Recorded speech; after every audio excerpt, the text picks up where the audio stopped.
Hello, everyone. My name is Patrick Brennan. I'm from Kansas State University, and I will be presenting on measuring the impact of pitch location on player performance. So just a little introduction on the subject. With baseball metrics currently, we don't really have anything that measures command that's really mainstream. We have things that measure control. You can look at strike rate, walk rate, and we have things that can measure a lot of different skills for a pitcher. But there isn't a definitive metric for command. There have been attempts in the past, but there's nothing quite on the mainstream. So pitch location clearly has a strong impact on the performance of both pitchers and hitters. This is apparent, but is that impact measurable in any way? Yes. As a matter of fact, there have been numerous attempts to quantify pitch location in the past, as I mentioned. So here's some notable past pitch location metrics. Edge percentage, created by Bill Petty in 2013, measured the rate a pitcher located the ball on the edge of the strike zone. That could be taken as an impartial yet useful picture of command, and I believe some initial small correlations were found with performance. And then there's Command FX, which was created by Sports Vision and MLB-AM. This measures the average distance a pitcher locates a pitch from the catcher's target.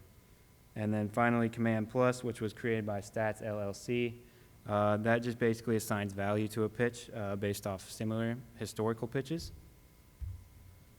So I decided to measure pitch location on my own with the goal of coming across a relevant, useful, and applicable information. So here's my process. I wanted to create context, and organizing was key here. My research included past pitch data from 2016 onwards. Every pitch thrown across the league in that time frame was separated by pitch type and opponent batter handiness. Finally, these subsets were separated by 33 ranges of pitch location. The data was all easily exported and organized thanks to the StatCast search at Baseball Savant, which was incredibly useful.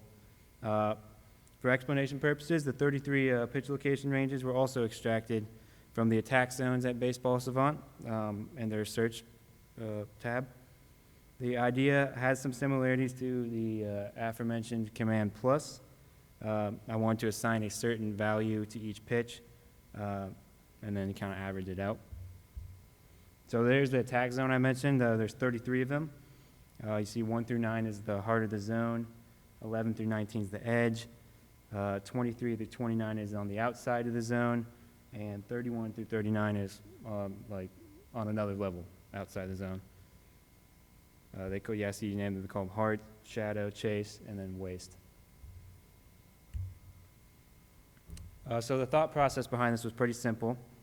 I wanted to identify the performance, which I used the league-wide xwOBA of a certain pitch type in a certain area of the zone against a certain type of hitter.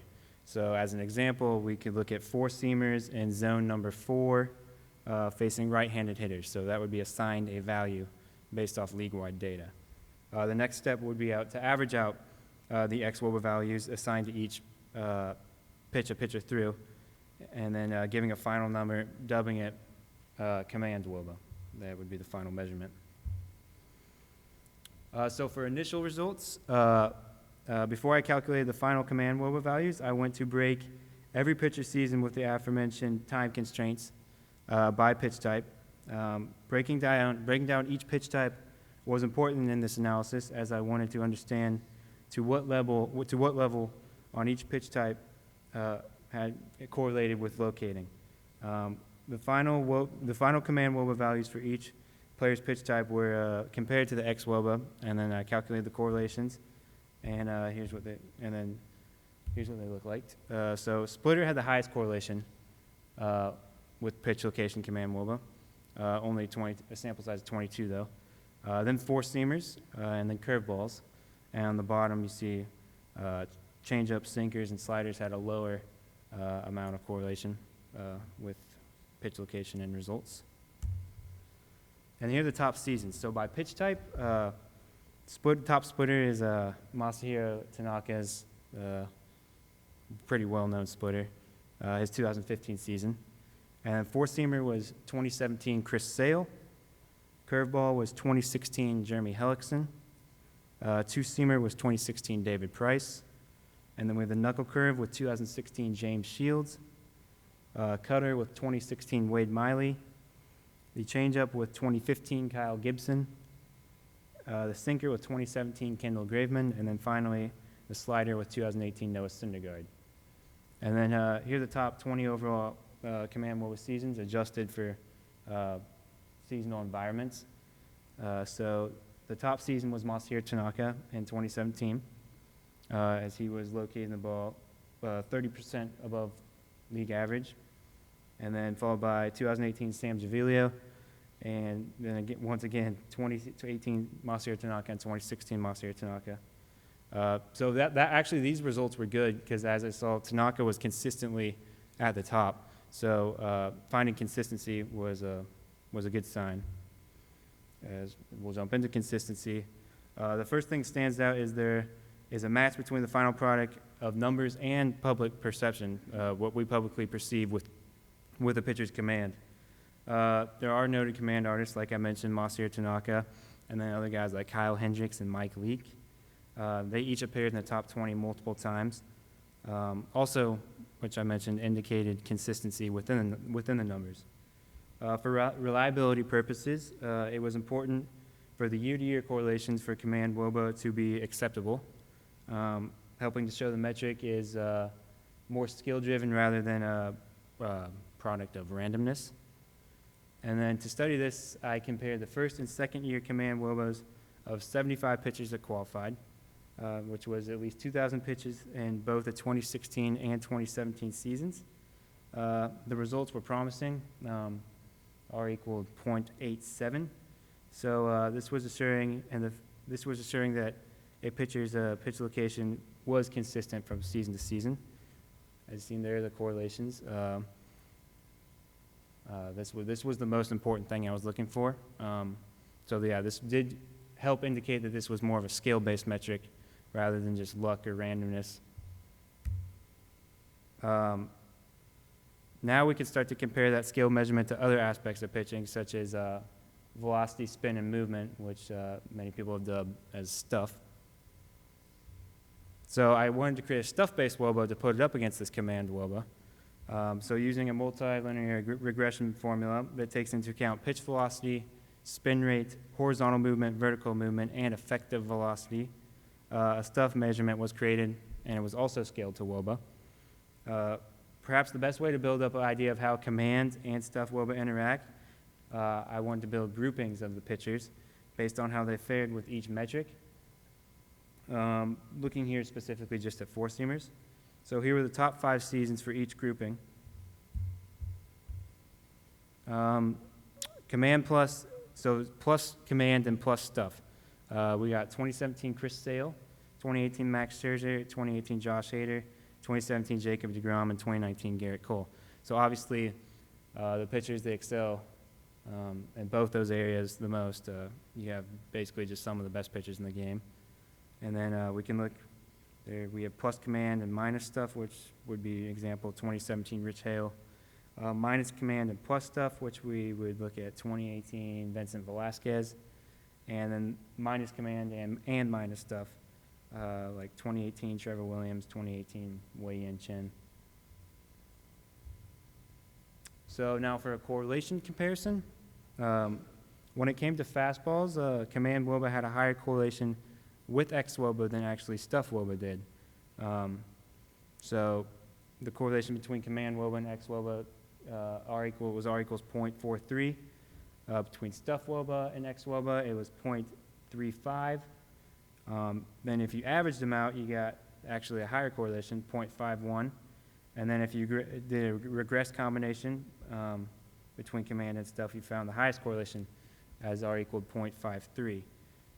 That was basically what I was looking for. I thought, I wasn't trying to find Command being higher correlated or stuff being higher correlated. Ideally, I was going to find a combination of the two that correlated best with performance. And then in terms of year-to-year correlations, Stuff WOBA proved to be the more reliable metric. As you can see, it correlates R equals 0.9 year to year. And then a quick investigation into hitters with this metric. I believe this could also be applied in some way. Hitting Viewpoint. Calculating command WOBA for hitters was done by using the same exact process that was used for pitchers. Conventional wisdom would suggest that pitch location is more consistent for pitchers than hitters, which is true, but the numbers show that there is a low amount of year-to-year correlation with four-seamer pitch location for hitters, R equals 0.39. Nothing great, but it does show that there is some level of consistency where a hitter sees his pitches located. The number also indicated a partial amount of hitter performance can be explained by pitch location, as there is a relationship between command WOBA and X WOBA for hitters. A low level of correlation, R equals 0.22. And then my final conclusions came out, as it is in the case with a lot of other metrics, command WOBA is not a perfect measurement or description of a pitcher's skill at commanding the baseball. But even with those flaws, this metric still proves to be worthy of use. First, it confirms a lot of our past ideas, what we already knew. Having perception backed up by data is never a bad thing.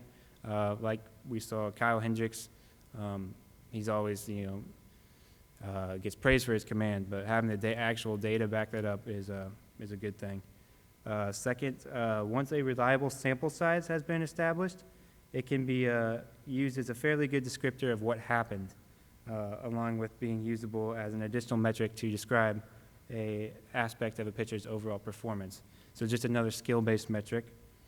And then third, looking at the hitting side of things, command WOBA can serve a purpose in analyzing hitting performance to a certain extent. It is probably best suited as a supplemental metric, as command WOBA for pitchers can be used more to look at skill. Though the importance of command may be becoming less relevant with the increasing velocity across the game, pitcher stuff is getting constantly better, and there's no sign of that slowing down. So command throughout the years has become less important, less relevant, but making attempts to improve the measurements of it will benefit the understanding of making in a more exact sense. So, and then final sources and credits, Enos Saris and his amazing articles at The Athletic, detailing past command research. That was a great place to start for me. He went into detail on the metric Command Plus, especially his most recent article on the subject, going in depth on the impact that command and stuff have on performance. Bill Petty and Jeff Zimmerman for their past research on edge percentage, which I believe is mostly over at Fangraphs. And then Ben Lendenberg for bringing command FX to light and using it in one of his articles to describe Tim Lincecum over at Grantland.